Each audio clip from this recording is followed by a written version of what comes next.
30 லட்சம் ஆவரேஜா 33லேருந்து 35 லட்சம் உங்களால் ஒரு வருஷத்தில் சம்பாதிக்க முடியும். அப்போ மாதம் 3 லட்சம் சம்பாதிச்சா மட்டும்தான் எல்லா செலவுகளும் போக நம்மளால் பணக்காரனாக முடியும்.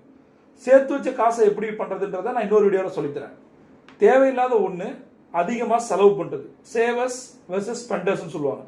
உலகத்தில் 10% தான் சேமிக்கிறாங்களாம், 90% செலவு பண்ணுறாங்க. அடுத்த விஷயம், எந்த அளவுக்கு செலவுகளை குறைக்கிறோமோ கடனை தவிர்ப்பது நல்லது. எந்த கடன் அப்படின்னா, நல்ல கடன் கெட்ட கடன். நல்ல கடன் என்பது உங்கள் தொழிலுக்கு நீங்கள் போடுற முதலீடு, சரியா? ஒரு மெஷினரி வாங்குறது, அந்த மாதிரி விஷயங்கள் நல்ல கடன். கெட்ட கடன்றது என்ன?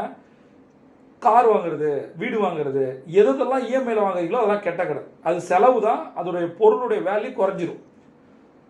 இந்த செலவு பண்ண பழக்கத்தையும் கடன் வாங்காத பழக்கத்தையும் வச்சுக்கிட்டாலே நம்மளால சீக்கிரம் கோடீஸ்வரன் ஆக முடியும். மூணாவது டிப்ஸ் என்னன்னா, சேமிக்கிறதுனா எவ்வளோ சேமிக்கலாம்?